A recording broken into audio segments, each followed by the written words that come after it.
Hello students, आज हम social science का 20 मोस्ट इंपॉर्टेंट एमसीक्यू डिस्कस करने वाले हैं जो आपके प्रीवियस ईयर एग्जाम में आए हुए हैं। आपसे बस एक रिक्वेस्ट है कि वीडियो को पूरा जरूर देखिएगा, क्योंकि ये ऐसे क्वेश्चन है जो आपके एग्जाम में फिर से रिपीट होने की संभावना बहुत ज़्यादा है। यहाँ पर जो पहला क्वेश्चन कह रहा है वो ये कह रहा है कि यहाँ पर आपको देखिए बहुत सारे एट्रीब्यूट्स दिख रहे हैं, 4 एट्रीब्यूट हैं और 4 सिग्निफिकेंस है। आपको करेक्टली मैच करना है कि कौन सा एट्रीब्यूट क्या शो करता था। जैसे आपको पता है कि जो ब्रोकन चेन है वो बीइंग फ्री को शो करता है।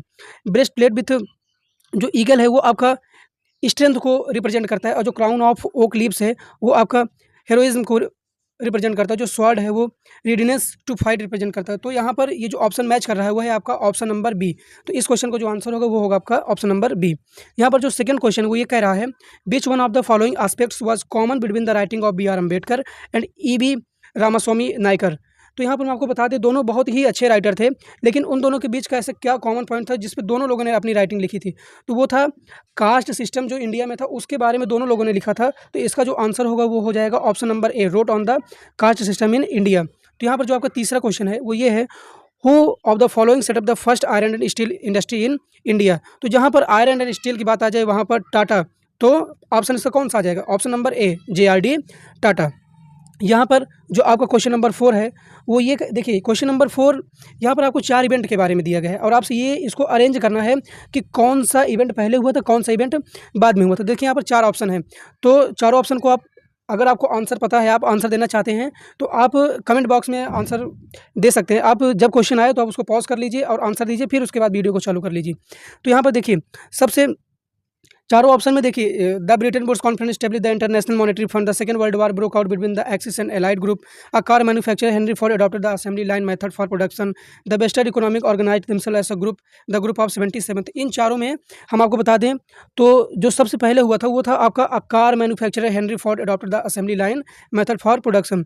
फिर उसके बाद आपको Second World War broke out between axis and allied group. फिर उसके बाद the Bretton Wood conference establish the International Monetary Fund हुआ था। फिर आपका option number 4, the western economic organized themselves as a group, the group of 77। तो यहाँ पर आपका ऑप्शन नंबर ए इसका राइट आंसर हो जाएगा। क्वेश्चन नंबर 5 यहाँ पर देखिए, आपको 4 ऑप्शन दिए गए हैं और यहाँ पर एक क्रॉप के बारे में आपको इन्फॉर्मेशन दी गई है। इन्फॉर्मेशन ये है कि this is second most important cereal crop, this is a rabi crop, it require a cool growing season and bright sunshine at the time of ripening, it require a 50 to 75 centimetre annual rainfall. तो हमको ये बताना है कि ऐसा कौन सा crop है जिसके लिए ये सारी चीज़ें 50 to 75 सेंटीमीटर की रेनफॉल चाहिए, कूल सीजन चाहिए ग्रो करने के लिए। तो यहाँ पर जो इसका आंसर हो जाएगा वो होगा ऑप्शन नंबर ए, वीट। तो आइए देखते हैं क्वेश्चन नंबर 6 आपका क्या कह रहा है। क्वेश्चन नंबर 6 ये कह रहा है, in which of the following state Tungabhadra dam is located. तो देखिए यहाँ पर आपका जो तुंगभद्र है वो टी से शुरू हो रहा है, तो जो इसका आपका, आप इसका ट्रिक याद कर लीजिए कि इसका जो आंसर होगा वो तमिलनाडु हो जाएगा। तो इसका आंसर हो जाएगा ऑप्शन नंबर ए। तो आइए देखते हैं क्वेश्चन नंबर 7। देखिए क्वेश्चन नंबर 7 आपको ये कह रहा है कि यहाँ पर आपको 4 ऑप्शन दिए गए हैं और चारों ऑप्शन में आपको ये बताना है ऐसा कौन सा ऑप्शन है जो करेक्टली मैच्ड है। तो पहला है alluvial soil, Gangetic plain, black soil, Himalayan region, arid soil, western Ghats, laterite soil, desert area. तो यहाँ पर जो आपका बिल्कुल करेक्टली मैच्ड पेयर है वो है आपका ऑप्शन नंबर ए, एलुवियल सॉइल, जो कि गैंगेटिक प्लेन में पाया जाता है। तो यहाँ पर आपका जो क्वेश्चन नंबर 8 है वो ये कह रहा है, विच of the following countries has the highest life expectancy at the birth. तो जो आपका इसका आंसर हो जाएगा वो आपका हो जाएगा ऑप्शन नंबर बी, बांग्लादेश। यहाँ पर आपका क्वेश्चन नंबर 9, ये कह रहा है, which one of the following organization is providing data regarding employment in India. जो एम्प्लॉयमेंट इन इंडिया है उसके रिगार्डिंग डाटा कौन शो करता है, डाटा कौन प्रोवाइड करता है। तो यहाँ पर मैं आपको बता दें इसका जो ऑप्शन होगा, इसका जो आंसर होगा वो होगा ऑप्शन नंबर ए, नेशनल स्टैटिस्टिकल ऑफिस। तो इसका आंसर जो हो जाएगा वो हो जाएगा ऑप्शन नंबर ए। आइए क्वेश्चन नंबर 10 की ओर देखते हैं। क्वेश्चन नंबर 10 का क्या रहा है। क्वेश्चन नंबर 10 कह रहा है, which one of the following is a major benefit to an MNC when it work on joint production with a local company. MNC जब किसी लोकल कंपनी के साथ काम करता है तो उसका मेजर प्रॉफिट क्या है। तो चारों ऑप्शन को रीड करिए, आप बताइए कि इसका मेजर प्रॉफिट क्या होगा। तो हम आपको बताएं इसका जो आंसर होगा वो होगा answer number B, MNC decide all parameter and prices of the product. यहाँ पर देखिए क्वेश्चन नंबर 11 ये कह रहा है कि विच one of the following pair is correctly matched. तो यहाँ पर आपको चारों ऑप्शन में ये बताना है कि कौन सा पेयर करेक्टली मैच्ड है। तो इसका जो राइट आंसर हो जाएगा वो हो जाएगा primary sector fisherman, option number ए। इसका क्या हो जाएगा राइट आंसर। यहाँ पर आपको क्वेश्चन नंबर 12 ये कह रहा है कि assume there are 4 families in a locality if the monthly income of each family is 10,000, 20,000, 30,000 and 40,000। तो देखिए यहाँ पर आपकी 4 फैमिली है, उसकी मंथली इनकम शो किया है और आपसे पूछ रहा है कि एवरेज इनकम क्या होगा। तो आपको बता दें, एवरेज इनकम निकालने का फार्मूला होता है टोटल इनकम डिवाइडेड बाई कितनी फैमिलीज़ हैं। तो पहले तो इसका पूरे इनकम को टोटल कर लीजिए, 40,000 प्लस 30 कितना हो जाएगा 70,000, 70,000 प्लस 20,000 90,000 और 90,000 में 10,000 ऐड करेंगे तो हो जाएगा 1 लाख, और 1 लाख को आप जब 4 से डिवाइड कर देंगे तो आंसर आ जाएगा 25,000। तो जो इसका राइट आंसर होगा वो हो जाएगा ऑप्शन नंबर ए, जो कि है 25,000। तो आइए देखते हैं क्वेश्चन नंबर 13 क्या कह रहा है। क्वेश्चन नंबर 13 ये है, Kanta work in an office, she gets her salary regularly at the end of every month. In addition to the salary, she also get other benefit laid down by the government. In which of the following sector Kanta is working. देखिए, कांता एक office में work करती हैं जहाँ पर इनको salary तो मिलती है, उसके अलावा इनको बहुत सारे और भी जो बहुत सारे प्रॉफिट और भी इनको मिलते हैं।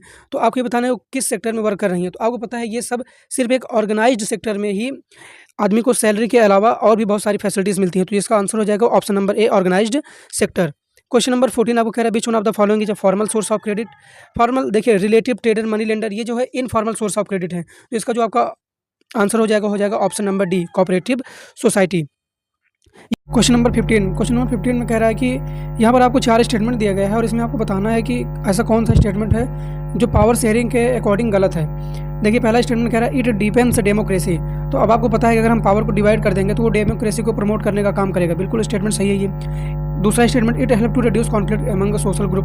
तो ये भी जानते हैं जब हम पावर को शेयर कर देते हैं तो जो जितने भी डिफरेंट सोशल ग्रुप होते हैं उसमें कॉन्फ्लिक्ट के चांसेस, लड़ाई झगड़ा के चांसेस कम हो जाते हैं, जैसे आपने बेल्जियम में देखा। It is a way to ensure political stability.